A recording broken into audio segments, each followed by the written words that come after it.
Hi ನಮಸ್ತೆ ಎಲ್ಲರಿಗೂ ಬೆಳಗಿನ ಶುಭೋದಯ. ಇನ್ನು ಬೆಳಗ್ಗೆ ಇಲ್ಲಿ ಇರೋ ಜನಗಳೆಲ್ಲ ಒಟ್ಟಿಗೆ ಸೇರಿಕೊಂಡು ಅಂಬೇಡ್ಕರ್ ಜಯಂತಿನ ಆಚರಣೆ ಮಾಡ್ತಾಯಿದ್ರು. ಹಾಗೆ ನನಗೆ ಕೆಲಸ ಇವತ್ತು ಸ್ವಲ್ಪ ಕೆಲಸ ಶಾಪಲ್ಲಿ ಜಾಸ್ತಿ ಇದೆ. ಹಾಗಾಗಿ ನಾನು ಸ್ವಲ್ಪ ಬೇಗ ಹೊರಡಬೇಕು ಅಂತ ಹೇಳ್ಬಿಟ್ಟು ಸ್ವಲ್ಪ ಬೇಗ ಕೆಲಸ ಮಾಡ್ಕೊಳ್ತಾ ಇದ್ದೀನಿ.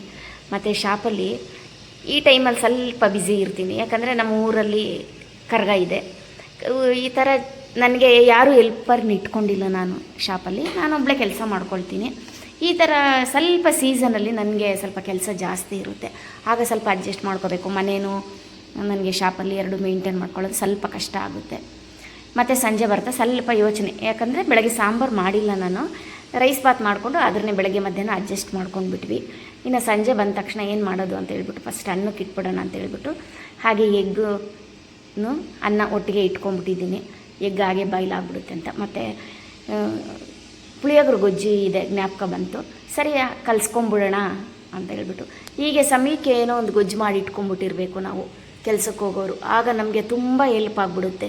ನಾನು ಇನ್ನು ಈ ಚಟ್ನಿ ಪುಡಿ ಆಗಲಿ ಪುಳಿಯೋಗರೆ ಗೊಜ್ಜಾಗಲಿ ಈ ಥರ ಸ್ವಲ್ಪ ಗೊಜ್ಜನ್ನ ಮಾಡಿ ಇಟ್ಕೊಂಡಿರ್ತೀನಿ. ಒಂದು 2 ತಿಂಗಳಿಗಾಗಷ್ಟೇ, ಜಾಸ್ತಿನೂ ಮಾಡ್ಕೊಳ್ಳಲ್ಲ ನಾನು ಪುಳಿಯೋಗರೆ ಗೊಜ್ಜನ್ನ.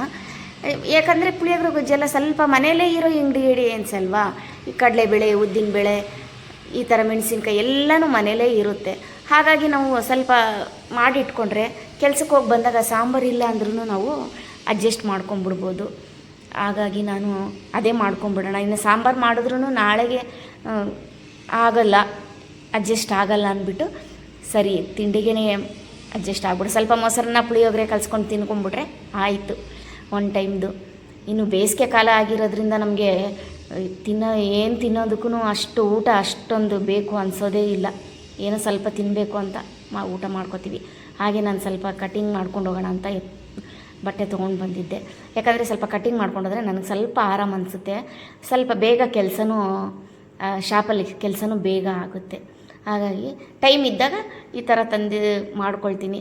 ಮನೇಲೂ ಕೆಲಸ ಜಾಸ್ತಿ ಆಗಿಬಿಟ್ರೆ ನನಗೆ ಎರಡೂ ಮಾಡ್ಕೊಳಕ್ಕಾಗಲ್ಲ. ಒಂದೊಂದು ಸರಿ ತಂದು ಇಲ್ಲೇ ಮಾಡ್ಕೊಳ್ತೀನಿ. ಕೆಲಸ ಸ್ವಲ್ಪ ಕಮ್ಮಿ ಅನಿಸಿದಾಗ, ಇಲ್ಲ ಶಾಪಲ್ಲೇ ಕೆಲಸ ಜಾಸ್ತಿ ಇದ್ರೂ ಇಲ್ಲೇ ಮಾಡ್ಕೊಂಡು ಹೋಗ್ಬಿಡ್ತೀನಿ. ಇನ್ನು ಇವತ್ತಿನ ಕೆಲಸ ಎಲ್ಲ ಮುಗೀತು. ಇನ್ನು ನಾಳೆ ಏನು ತಿಂಡಿ ಮಾಡಬೇಕು, ಏನು ಅಡುಗೆ ಮಾಡಬೇಕು ಅಂತ ಯೋಚನೆ ಮಾಡ್ಕೊಬೇಕು. ಯಾಕಂದರೆ ಇಲ್ಲಾಂದರೆ ಬೆಳಗ್ಗೆ ಎದ್ದ ತಕ್ಷಣ ಕಿಚನ್ಗೆ ಬಂದರೆ ಏನು ಮಾಡಬೇಕಂತಲೇ ತೋಚೋದಿಲ್ಲ. ಯಾಕಂದ್ರೆ ಟೈಮ್ ಕರೆಕ್ಟಾಗಿ ಇನ್ನು ಆಫೀಸ್ಗೆ ಹೋಗೋರಿಗೆ ಮಾಡಿ ಕೊಡಲೇಬೇಕು. ನಾನು ಸ್ವಲ್ಪ ಲೇಟಾಗಿ ಹೋದರೂ ಪರವಾಗಿಲ್ಲ, ನನ್ನ ಮಗ 9 ಗಂಟೆಗೆ ಹೋಗ್ತಾನೆ, ಅಷ್ಟರಲ್ಲಿ ಮಾಡಿಬಿಡ್ಬೇಕು ತಿಂಡಿ ಅಡುಗೆ ಎಲ್ಲ. ತಿಂಡಿ ಏನಾದರೂ ಚಪಾತಿ ಇದು ಇಡ್ಲಿ ದೋಸೆ ಎಲ್ಲ ಮಾಡಿದಾಗ ಅಡುಗೆನೂ ಮಾಡಲೇಬೇಕಾಗುತ್ತೆ. ಯಾಕಂದರೆ ಮಧ್ಯಾಹ್ನಕ್ಕೆ ಈ ಇಡ್ಲಿ ದೋಸೆ ಉಪ್ಪಿಟ್ಟು ಚಿತ್ರ ಎಲ್ಲ ತಿನ್ನೋಕೆ ಆಗೋದಿಲ್ಲ. ಆ ಟೈಮಲ್ಲಿ 2 ಮಾಡಲೇಬೇಕು, ಅಡುಗೆ ತಿಂಡಿ ಎರಡೂ ಸ್ವಲ್ಪ ಟೈಮ್ ಆಗಿಬಿಡುತ್ತೆ. ಹಾಗಾಗಿ ಈಗಲೇ ಯೋಚನೆ ಮಾಡ್ಕೊಬೇಕು ನಾಳೆ ಏನು ಮಾಡೋದು ಅಂತ.